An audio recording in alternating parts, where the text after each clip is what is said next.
స్వాగతం సుస్వాగతం. ఈరోజు వీడియోలో చాలా గొప్ప రహస్యాలను కలిగి ఉన్నటువంటి ఆలయాన్ని నేను మీకు చూపిస్తానండి. ఈ వీడియోని స్కిప్ చేయకుండా పూర్తిగా చూసి ఈ ఆలయం ఏంటో మీరు కూడా తెలుసుకోండి. ఈ ఆలయంలో నేను ఇక్కడ మీకు చూపిస్తున్నాను కదా, ఈ ఆలయము రహస్యాలకు కొలువు ఉన్నదండి. అది ఏదో కాదు, చిదంబరంలో కొలువు తీరినటువంటి నటరాజస్వామి వారి ఆలయం తమిళనాడులో ఉందండి. ఇది అంతులేని వింతలకు విచిత్రాలకు పుట్టినిల్లు అనమాట.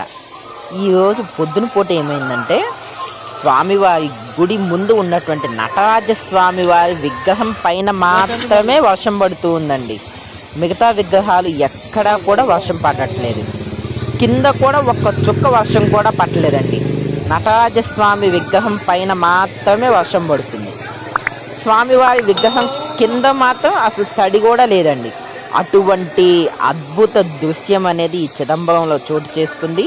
మీరు కూడా అక్కడికి వెళ్తే కనుక ఈ దృశ్యాలను చూడండి. అంతులేని వింతలకు పుట్టినిల్లు చిదంబరం, అంతులేని అదృశ్యాలకు కొలువు తీరినటువంటి ఆలయం చిదంబర నటరాజస్వామి క్షేత్రం. ఓం నమ శివాయ.